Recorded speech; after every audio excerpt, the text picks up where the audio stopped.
my good people? Welcome back to the Journal. Today we are in El Segundo, California, about 45 minutes away from LA, and we are here for a Toyota panel. So even though we don't have a lot of episodes in this series, they noticed us, so I appreciate your support so far. And now they have me speaking at a panel about social media. Let's go shake some hands, kiss some babies, and answer some questions.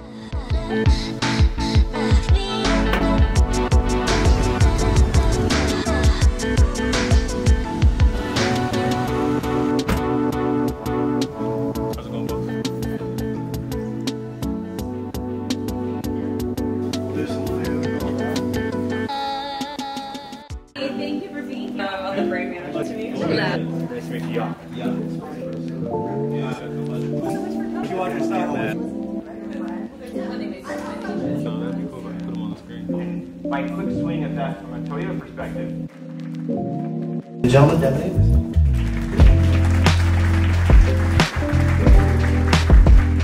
The type of content that you usually would put out because you were bending maybe a little bit to the creative of the brand. Is there a time that that's ever happened to either of you?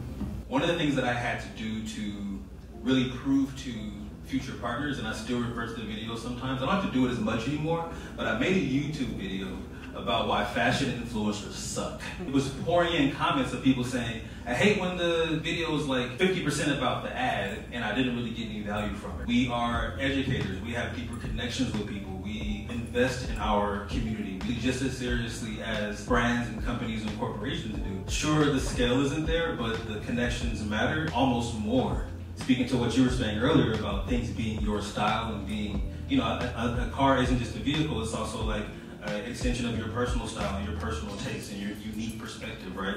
So those are also really important too. Devin and Abdullah for coming by. Thank you guys so much.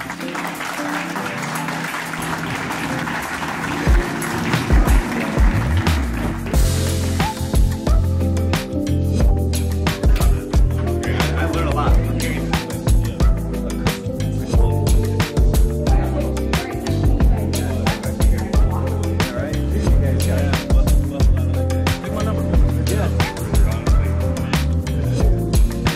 That makes sense.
I'm currently in Malibu, California at the Surfrider Hotel, and I just test drove the new Hummer EV. Here are my first impressions. So the first thing I had to do before I took it down the coast was drop the top on this thing. It has 4 different panels you can take off the top depending on who wants to have a roof-free experience. And the one thing that surprised me immediately, because I'm not used to driving EV cars, was the instant power that you got. It got to like 50 miles per hour very, very quickly, a lot more quickly than I thought it would, and it felt really good. And also, to compensate for all that power in this very large vehicle was the braking system. It is super, super reactive. And if I didn't want to drive, there's also a hands-free mode that will actually control the car safely for you, even switching lanes for you if you want to. And then when I actually got to my little turn-off point, I got to chill for a little bit, check out the view. Then when I turned out to make my U-turn, the turning radius is ridiculous. It's like a very small car's turning radius. And then on top of that, you have all these other different features, like a reverse mirror that goes from camera to a regular mirror. You have different drive modes depending if you want to go off-road or not. I had the one with the off-road package. But again, this is just my first impressions. I only had it for like 15 minutes, but they did say that I can borrow it for a week. So if you guys do want to see more content around this car, a deeper dive, and I can even take it off-road as well if you want to,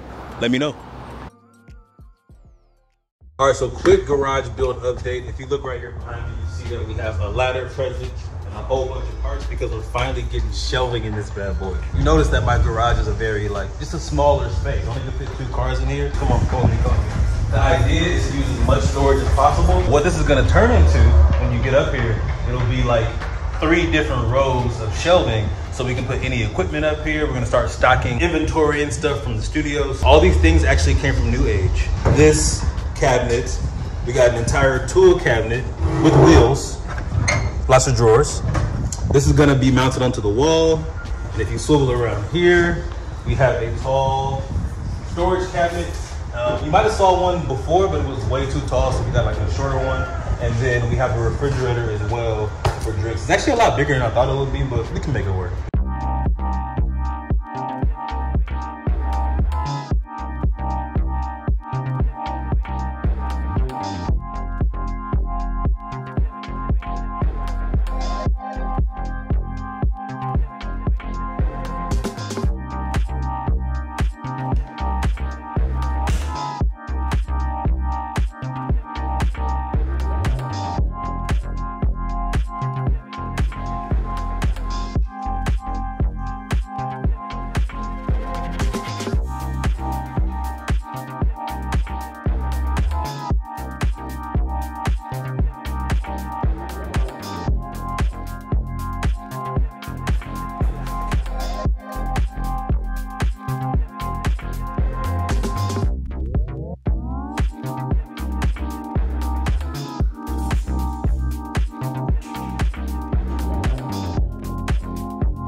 Now, since our contractor is actually on lunch still right now, or we're waiting on him, we're gonna install these new floor mats that I just got in from Japan.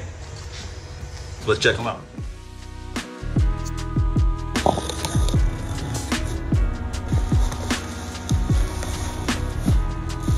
Well, you kind of already see. But before I show you these, I will let you know that I was able to pick these up for like 50 bucks. If you go on eBay right now, they're gonna overcharge you something crazy. Maybe like $150 or like $300. Don't do that. Woo! Ooh-wee. So if y'all are familiar with JDM cars, you know this is kind of popular amongst drivers. I'm not sure if it's something that started in Japan or here in the West, but this is something that you'll see a lot. And when I looked it up, the price tag I saw on eBay and different websites locally are like $300 plus, $150. It was just way too much. I got these for like 50, 60 bucks. If you want to know how I got them, if you're interested in finding out, let me know and I will do a breakdown video because you gotta do a couple things, but it's worth saving that money. But yeah, let's get them in the truck. Rain-proof mud flaps. Put these out.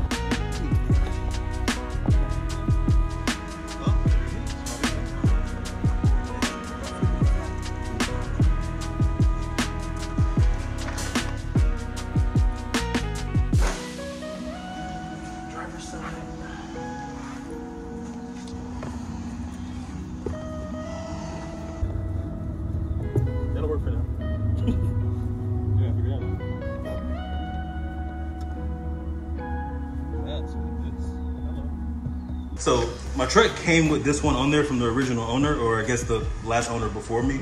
And you see this is ripped because I feel like they had to take the grommet off so it can fit over the pedal stop. I'll show you what I mean. Come. If you look in here, in order for this to fit around this little footrest situation, it needs to be able to sit right here. The only thing that's stopping it, right, not really the pedal, but like that pedal stop. Either I unscrew this somehow so it can go around that, or I gotta do like the last owner did and take the grommet off, but the grommet stops it from ripping. So it's like, what do I do? The ratchet.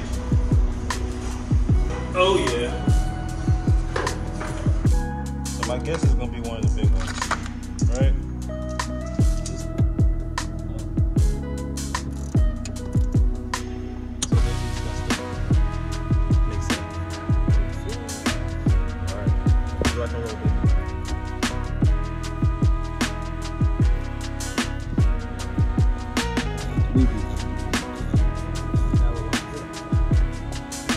Good.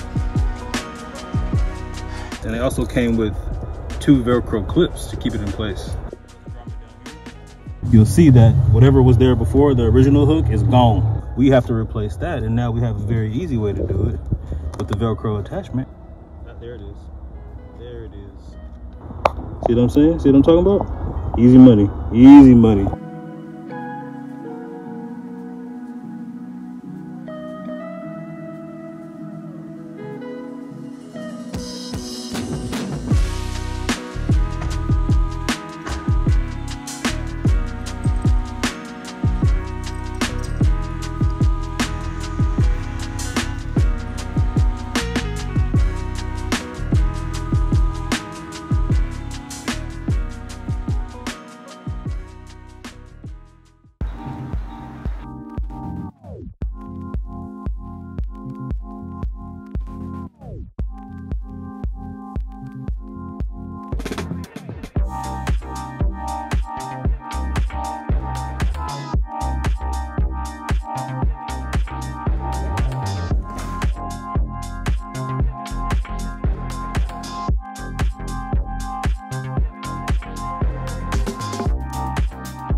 Check up on it.